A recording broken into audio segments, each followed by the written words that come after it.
बिस्मिल्लाहिर्रहमानिर्रहीम। अस्सलाम वालेकुम। ये है सैरोपैगिया प्लांट। इसको स्टिंग ऑफ हार्ट प्लांट भी कहते हैं और इसके बहुत ज़्यादा हार्ट्स होते हैं, खूबसूरत छोटे छोटे से। और ये अपने इसी शेप की वजह से बहुत खूबसूरत लगती हैं। स्टिंग्स होती हैं और इनकी लेंथ बढ़ती जाती है जैसे जैसे ये बिग होती जाती हैं, यानी कि ओल्ड होती जाती हैं और इनकी एज ज़्यादा होती जाती है, तो इनकी जो स्ट्रिंग्स हैं वो भी लॉन्ग होती जाती हैं और ये नीचे को लटकती हुई किसी कर्टन की तरह बहुत खूबसूरत लगती हैं।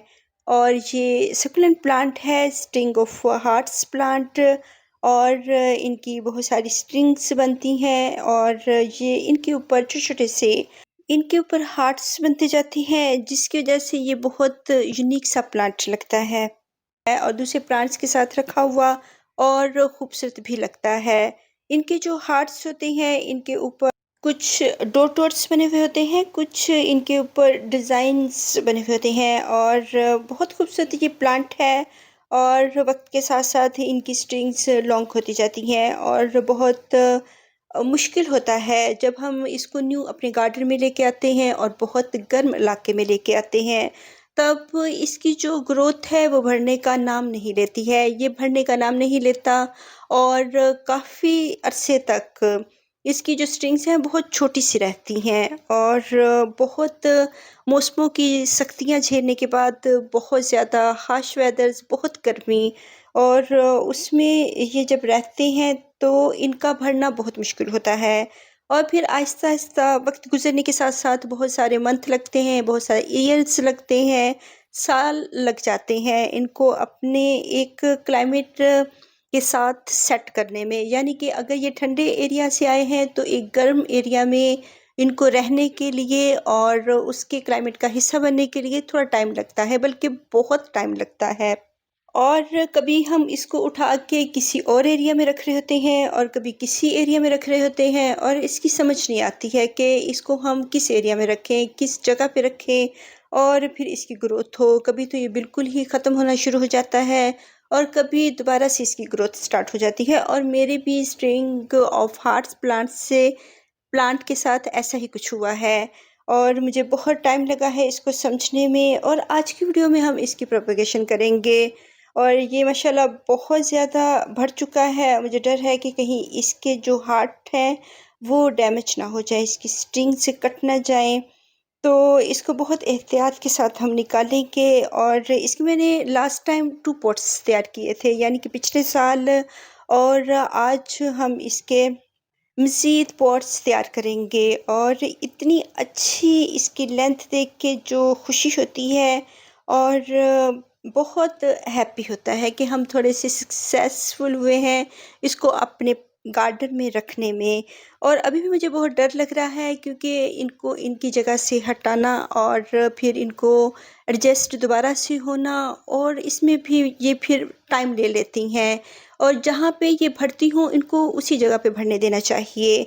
और जहाँ पे ये बहुत अच्छी सी इनकी ग्रोथ हो चुकी हो, पहले पहले तो हम इनको कभी किसी जगह पे रखते हैं, कभी किसी जगह पे, लेकिन जब एक जगह पे ये सेट हो जाती हैं और यहाँ पे अच्छी ग्रोथ हो रही हो, फिर अगर हम इनको चेंज करते हैं थोड़ी सी ये स्ट्रेस में जाती हैं और बाज़ औक़ात ये बहुत स्ट्रेस में भी जा सकती हैं।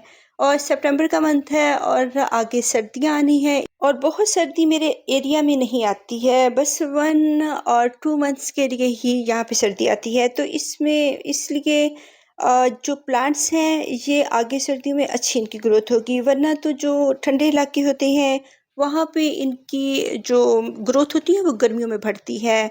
और लेकिन मेरा एरिया गर्म है तो यहाँ पे सर्दियों में इसकी अच्छी ग्रोथ होती है और आगे इसकी ग्रोथ बढ़नी है, इसलिए हम थोड़ा सा इसको यहाँ से हटा सकते हैं। और इनको यहाँ पे इसकी कटिंग्स भी गिरी हैं और कुछ थोड़ा सा डैमेज हुआ है लेकिन ज़्यादा नहीं हुआ। और हम इसकी कटिंग से इसकी बहुत अच्छी प्रोपगेशन कर सकते हैं और इसकी वैल्यू के बारे में जानेंगे, इसकी हैबिट्स के बारे में जानेंगे। और यहाँ पे बहुत अच्छी सी इसकी रूट्स भी बन चुकी हैं क्योंकि ये सॉइल के साथ ज़मीन में इसको अच्छी सी ठंडी सी सॉइल मिल गई, थोड़ी सी सॉइल मिल गई और ये ज़मीन में ही एक ग्राउंड कवर के तौर पर बढ़ना शुरू हो गई।